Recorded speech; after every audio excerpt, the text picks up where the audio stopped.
बच्चों आज हम सीखेंगे समचतुर्भुज किनको बोलते हैं। तो इससे पहले हम आयत, वर्ग, समांतर चतुर्भुज और उनके गुण धर्म सीख चुके हैं। तो हम यह सीख चुके हैं इससे पहले कि हर आयत जो होता है एक समांतर चतुर्भुज भी होता है, क्योंकि एक वर्ग क्या होता है, एक आयत ही होता है, इसलिए वर्ग भी क्या है, एक समांतर चतुर्भुज है। क्योंकि समांतर चतुर्भुज होने के लिए क्या शर्त है कि सम्मुख भुजाएं समांतर होनी चाहिए, यानी कि जो आमने सामने की भुजाएं हैं वो समांतर होनी चाहिए, इतनी सी शर्त है। यदि कोई चतुर्भुज इस शर्त को पूरा कर देता है तो फिर वो चतुर्भुज क्या है, एक समांतर चतुर्भुज ही है। तो अगला जो चतुर्भुज आता है हमारा, उसका नाम है समचतुर्भुज। इसको अंग्रेजी में बोला जाता है रोम्बस, ठीक है। और इसकी परिभाषा क्या है, देखिए इसकी परिभाषा, एक समचतुर्भुज एक ऐसा चतुर्भुज है जिसकी सभी भुजाएं समान लंबाई की होती हैं। देखो और कोई भी शर्त नहीं है, सभी भुजाओं की लंबाई क्या होनी चाहिए, समान होनी चाहिए। क्या आपने इससे पहले भी कोई ऐसा चतुर्भुज पढ़ा जिसमें सभी भुजाओं की लंबाई समान होती है? क्या था वो? वर्ग था।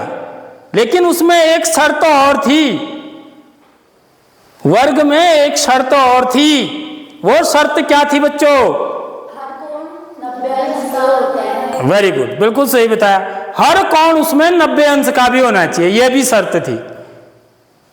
समझ में आ रही बात?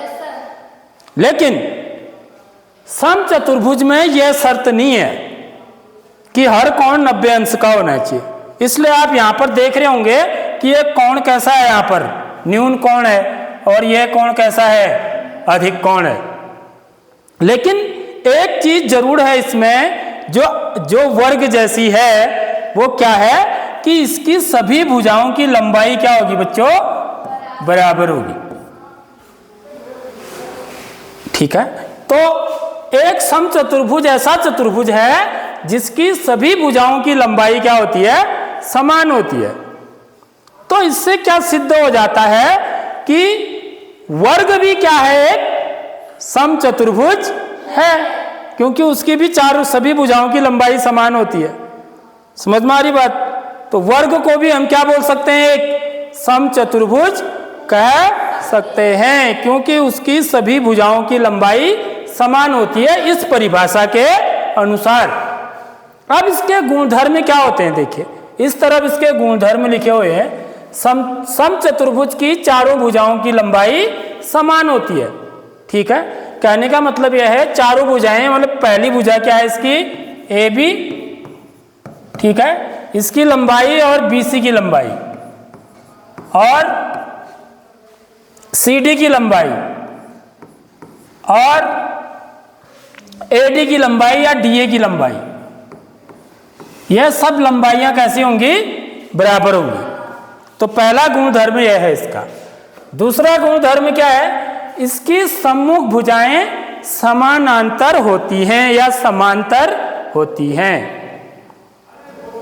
तो यह लगभग हर चतुर्भुज में अभी तक हमने जो सीखा है, जितने भी चतुर्भुज पढ़े हैं, चाहे वो आयत पढ़ा है, चाहे वर्ग पढ़ा है, चाहे समांतर चतुर्भुज पढ़ा है, उसमें यह शर्त सबकी होती है। देखा आपने कि इनकी सम्मुख भुजाएं क्या होती हैं, समांतर होती है। सम्मुख भुजाएं माने आमने सामने की भुजाएं, या विपरीत भुजाएं भी बोलते हैं। यानी कि AB किसके समांतर होगा, यहां पर AB समांतर होगा किसके, DC के, ठीक है। और AD किसके समांतर होगा, BC के, या BC समांतर होगा AD के भी बोल सकते हो। यह समांतर होने का क्या है, प्रतीक है, चिन्ह है। तो विपरीत भुजाएं इसमें भी क्या होती हैं, समांतर होती हैं, सम्मुख भुजाएं समांतर होती हैं, यह बोलेंगे। तीसरी बात, इसके सम्मुख कोण समान होते हैं, ठीक है। यह भी लगभग जितने चतुर्भुज हमने अभी तक पढ़े हैं उनमें यह शर्त लागू होती है। सम्मुख कोण माने ये कोण, कोण ए का सम्मुख कोण कौन सा कहलाएगा? बता सकता है कोई बच्चा? कोण ए का सम्मुख कोण, सम्मुख माने विपरीत, ठीक है। कोण ए किन भुजाओं पर बन रहा है? एक तो ए बी पर बन रहा है और एक ए डी पर बन रहा है। इन भुजाओं पर कोण ए बन रहा है, तो इन भुजाओं पर बने कोणों को छोड़कर जो कोण होगा उसी को सम्मुख कोण बोलेंगे। तो कौन सा कोण है वो? सी। तो ये कोण ए और कोण सी ये आपस में बराबर होंगे, यह मतलब है इसका। इसका मतलब है कि कोण ए बराबर किसके होगा? कोण सी के होगा, ठीक है। ऐसे ही कोण बी, यह वाला कोण, यह किसके बराबर होगा? कोण डी के। यह वाला कोण इस वाले कोण के बराबर होगा।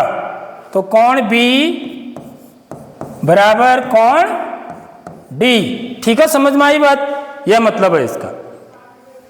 चौथा गुणधर्म क्या है?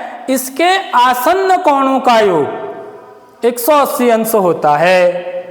आसन्न कोण का मतलब मैंने बताया आपको इससे पहले, कौन से कोण? एक तो सम्मुख कोण है, ठीक है, सम्मुख कोण, और दूसरे हैं आसन्न कोण। आसन्न कोण का मतलब होता है एक ही भुजा पर बने कोण, एक ही भुजा पर बने कोण, उनका योग 180 अंश होता है। तो एक ही भुजा पर बने कौन से कोण हैं? सटे हुए कह रहा है, ठीक है, सटे हुए कोण, कोण ए और कोण बी, ये कह सकते हैं। यानी कि कोण ए धन कोण बी, यदि आप इनको जोड़ोगे तो 180 अंश आएगा। समझ में आ रही बात? इसी प्रकार कोण ए धन कोण डी, ये भी सटे हुए हैं, एक ही भुजा पर है नहीं है, एक ही भुजा पर बने कोण हैं। तो कोण ए धन कोण डी बराबर भी कितने अंश होता है? 180 अंश होता है। ऐसे ही हम यह भी निकाल सकते हैं कोण बी धन कोण सी, यह वाला कोण धन यह वाला कोण, ठीक है। तो कोण बी धन कोण सी बराबर भी कितना अंश होगा? 180 अंश होगा। इसी प्रकार यह वाले कोण, इस भुजा पर बने हुए कोण, कोण सी धन कोण डी, कोण सी धन कोण डी बराबर 180। तो ये चार ऐसे क्या बनेंगे? हमारे जोड़े बनेंगे, ठीक है। इनको क्या बोला जाता है? संपूरक कोण भी बोलते हैं, सप्लीमेंट्री एंगल। जिन दो कोणों का योगफल 180 अंश होता है उन कोणों को हम क्या बोलते हैं? संपूरक कोण, सप्लीमेंट्री एंगल्स भी बोलते हैं, ठीक है। तो ये जो आसन्न कोणों का योग होगा वो 180 अंश होगा। ये गुणधर्म भी सबका ही है, चाहे आप आयत लो, चाहे वर्ग लो, चाहे समांतर चतुर्भुज लो, उन सब में भी आसन्न कोणों का योग 180 अंश ही होता है। तो ये सबका कॉमन है, ठीक है। अब इसके बाद पांचवा गुणधर्म है, देखिए, इसके विकर्ण एक दूसरे को समकोण पर समद्विभाजित करते हैं। यह बड़ा इंपॉर्टेंट गुणधर्म है बच्चों। किसके? समचतुर्भुज के। इससे पहले भी क्या आपने किसी ऐसे चतुर्भुज पर ये वाला गुणधर्म पढ़ा? किसी चतुर्भुज पर बताओ, पढ़ा है? बताया है मैंने? वर्ग में। वेरी गुड, बिल्कुल सही। वर्ग में भी विकर्ण जो होते हैं एक दूसरे को समकोण पर समद्विभाजित करते हैं। इसको याद करने का एक तरीका है, जब भी भुजाएं बराबर होंगी, यह भी बताया था मैंने वहां पर, क्योंकि वर्ग में भी चारों भुजाएं क्या हैं? बराबर है। समचतुर्भुज में भी चारों भुजाएं बराबर हैं। जब भी भुजाएं बराबर होती हैं तब विकर्ण एक दूसरे को 90 अंश के कोण पर समद्विभाजित करते हैं। क्या मतलब हुआ इसका? देखिए, फिर बता रहा हूं मैं। तब विकर्ण क्या है इसके? विकर्ण इसको बोलते हैं, यह वाली भुजा को। एक विकर्ण इसका क्या है? AC है। दूसरा विकर्ण क्या है इसका, BD या DB। ठीक है, तो ये एक दूसरे को कहां पर काट रहे हैं बच्चों, बिंदु O1 यहां पर काटते हैं। ठीक है, तो ये जो कोण होते हैं ये 90 अंश का होता है बोल रहा है। और समद्विभाजित माने दो बराबर भागों में भी बांटते हैं यहां पर से, यानी कि जो OC होगा, जितनी OC की लंबाई होगी उतनी ही OA की भी लंबाई होगी। समझ में आ रही नहीं आ रही बात। ऐसे ही जितना OB की लंबाई होगी उतनी ही OD की भी लंबाई होगी, ये भी उतना ही लंबा होगा। इसी को बोलते हैं समद्विभाजित करना। कितने अंश के कोण पर, 90 अंश के कोण। ये 90 अंश का कोण बन रहा है तो ये भी 90 अंश का ही होगा, क्योंकि एक सरल रेखा है। देखो, एक सरल रेखा पर कितने अंश का कोण बनता है, 180 अंश का। ऐसे ही यह कोण भी कितने अंश का होगा, 90 अंश का। और यह कोण भी कितने अंश का होगा, 90 अंश का। तो हमने ये पढ़ा, ये जो विकर्ण समद्विभाजित करते हैं, यह केस तो सारे चतुर्भुजों में जितने तक हमने अभी तक पढ़ा है, आयत में, वर्ग में, समांतर चतुर्भुज में, उनमें भी सब में विकर्ण क्या करते हैं, एक दूसरे को समद्विभाजित करते हैं। लेकिन 90 अंश के कोण पर, यानी कि समकोण पर सिर्फ दो चतुर्भुजों में करते हैं अभी तक। किसमें, एक तो वर्ग में, एक समचतुर्भुज में। आई बात समझ में। इसके बाद है, इसको यदि मैं लिखना चाहूं तो यहां पर देखिए, यहां पर विकर्ण बराबर हो भी सकते हैं। विकर्णों की लंबाई कैसी होगी देखिए, जैसे आयत में विकर्णों की लंबाई कैसी होती है, आयत के विकर्ण कैसे होते हैं, हाँ बराबर होते हैं। आयत के विकर्ण बराबर होते हैं। वर्ग के विकर्ण भी कैसे होते हैं, बराबर होते हैं। लेकिन समांतर चतुर्भुज के नहीं होते, बराबर हो भी सकते हैं, नहीं भी हो सकते, कोई जरूरी नहीं है। ऐसे ही समचतुर्भुज में भी विकर्ण बराबर हो भी सकते हैं, नहीं भी हो सकते हैं, जरूरी नहीं है। जैसे यहां पर बराबर नहीं है, आप साफ देख पा रहे होंगे कि ये जो लंबाई है वो क्या है, इस लंबाई से छोटी है, तो विकर्ण बराबर नहीं है। यदि विकर्ण बराबर हैं तब फिर वो क्या है, वर्ग है। समझ में आ रही बात। क्योंकि वर्ग भी तो इस जो समचतुर्भुज की परिभाषा है इसको क्या करता है, संतुष्ट करता है ना। समझ में आ रही बात। तो इसलिए वर्ग भी क्या है, क्या बोलेंगे, हाँ समचतुर्भुजी है बोलेंगे उसको।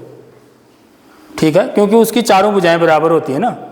समझ रहे हो बात। समचतुर्भुज और भी हैं, लेकिन एक वर्ग भी इसी के अंदर आएगा, समचतुर्भुज के अंदर ही। छठा गुणधर्म क्या है, इसके दोनों विकर्ण इसके कोणों का समद्विभाजन करते हैं। इसके दोनों विकर्ण कोणों का समद्विभाजन भी करते हैं बच्चों।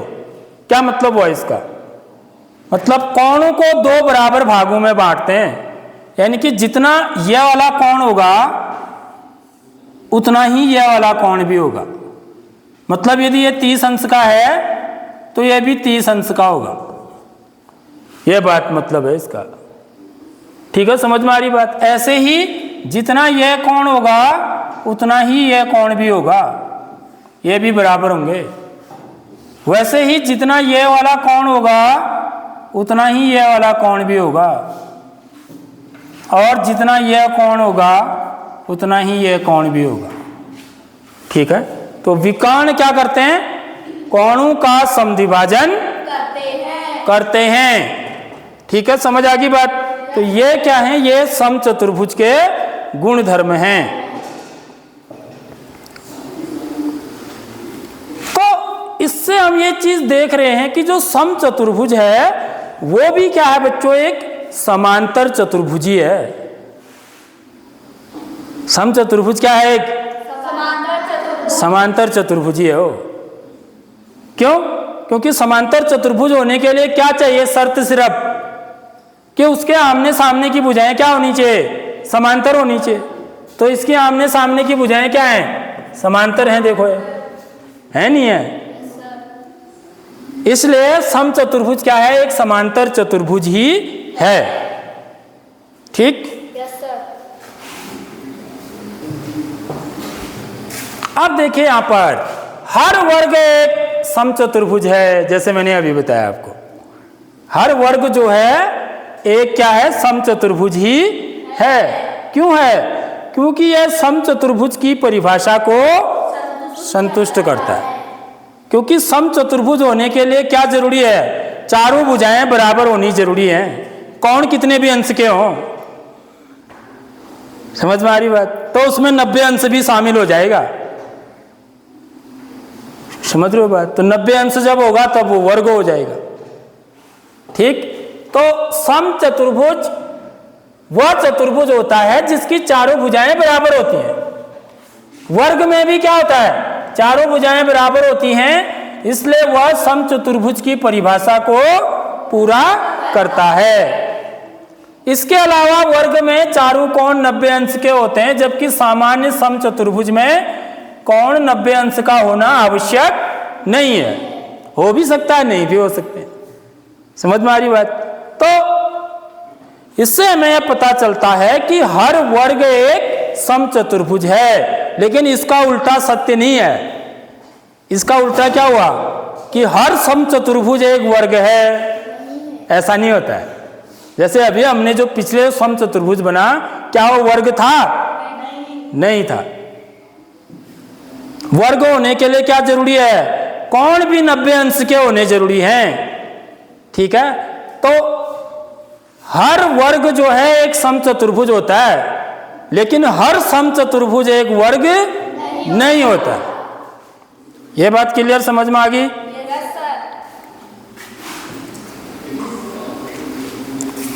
अब देखिए यहां पर एक वेन डायग्राम, इसको क्या बोला जाता है? Venn diagram. इसके द्वारा हम चीजों को समझने का प्रयास करते हैं। ठीक है। तो ये जो वेन डायग्राम आपको दिखाया गया है, दिखाई दे रहा है यहां पर, ये क्या है? यहां पर ये समांतर चतुर्भुज का है पूरा है। यह पूरा क्षेत्र किसका है? समांतर चतुर्भुज का। इसके अंदर ये जो छोटा रेड कलर वाला है, जो ग्रीन कलर वाला है, वो पूरा समांतर चतुर्भुज को दर्शा रहा है। ठीक है। तो इसके अंदर ये छोटा वाला भी आ गया ना पूरा। समझ रहे हो? जैसे पूरा भारत देश है, उसके अंदर ये क्या है? राज्य है। ये इसके अंदर क्या है? गांव है। ऐसे समझ सकते हो। पूरा देश है, देश के अंदर राज्य है, राज्य के अंदर गांव है। ठीक। ऐसे ही पूरा जो है समांतर चतुर्भुज का परिवार है। ये जो पूरा बड़ा वाला जो आपको ये दिखाई दे रहा है, जो कि किस कलर में है? ग्रीन कलर में, वो समांतर चतुर्भुज को दर्शा रहा है। उसके बाद समांतर चतुर्भुज के अंदर जो रेड कलर वाला है, यह किसको दर्शा रहा है? आयत को। फिर इसके अंदर भी एक छोटा वृत्त है। ठीक है। यह किसको दर्शा रहा है? पीले कलर में, वर्ग को। तो इससे क्या चीज हमको सूचना मिल रही है? देखिए, इससे पता चल रहा है कि हर वर्ग जो होता है बच्चों, वर्ग किसके अंदर है? आयत के अंदर। हर वर्ग एक आयत होता है। हर वर्ग क्या होता है? आयत होता है। तो हर वर्ग क्या होगा? एक समांतर चतुर्भुज भी होगा ही। आयत किसके अंदर है? समांतर चतुर्भुज के अंदर। और वर्ग किसके अंदर है? आयत के अंदर। तो हर वर्ग एक आयत होता है और हर आयत एक समांतर चतुर्भुज होता है। यह मतलब है इसका। समझ में आ गई नहीं आई बात? हर वर्ग एक आयत होता है और हर आयत एक समांतर चतुर्भुज होता है। तो इसका मतलब हर वर्ग भी क्या होगा? एक चतुर्भुज होगा। ठीक है। जैसे माना कोई ये देश हो गया है, राज्य हो गया है, गांव हो गया। तो हर राज्य किसका होता है? देश का होता है। हर गांव किसका है? राज्य का। तो हर गांव किसका हो गया? पूरे देश का भी तो हो गया। समझ रहे हो नहीं समझ रहे हो? तो ये वेन डायग्राम से ऐसे हम इसको दिखाते हैं। तो कह क्या रहा है देखिए यहां पर, आयत एक समांतर चतुर्भुज है जिसका प्रत्येक हर कोण कितने अंश का है? 90 अंश का होता है। सॉरी, समचतुर्भुज क्या है? एक समांतर चतुर्भुज है जिसकी चारों भुजाएं बराबर लंबाई की होती है। और वर्ग क्या है? एक विशेष प्रकार का समांतर चतुर्भुज है जिसमें भुजाएं और दोनों कोण बराबर 90 अंश के होते हैं। तो मतलब ये भी, यहां पर ये समचतुर्भुज भी है। ठीक है, तो समचतुर्भुज भी इसमें अभी और एक डायग्राम आएगा, उसमें हम इसको देखेंगे कि समचतुर्भुज को हम कैसे दिखाएंगे। इसमें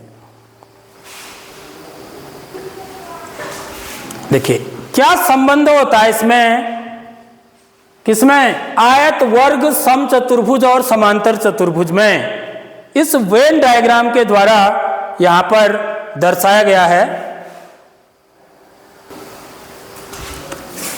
ये जो चीज दिखाई गई है बच्चों, देखिए इसका मतलब क्या है? देखो हमें क्या किया गया है? ऐसे दर्शाया गया है। एक ऐसे बनाया गया है, एक ऐसे बनाया गया है। ये जो क्षेत्र होता है इसका मतलब यह है कि इसमें जो है ना, इसके भी गुण हैं, इधर वाले के भी और इधर वाले के भी गुण हैं। समझ रहे हो बात?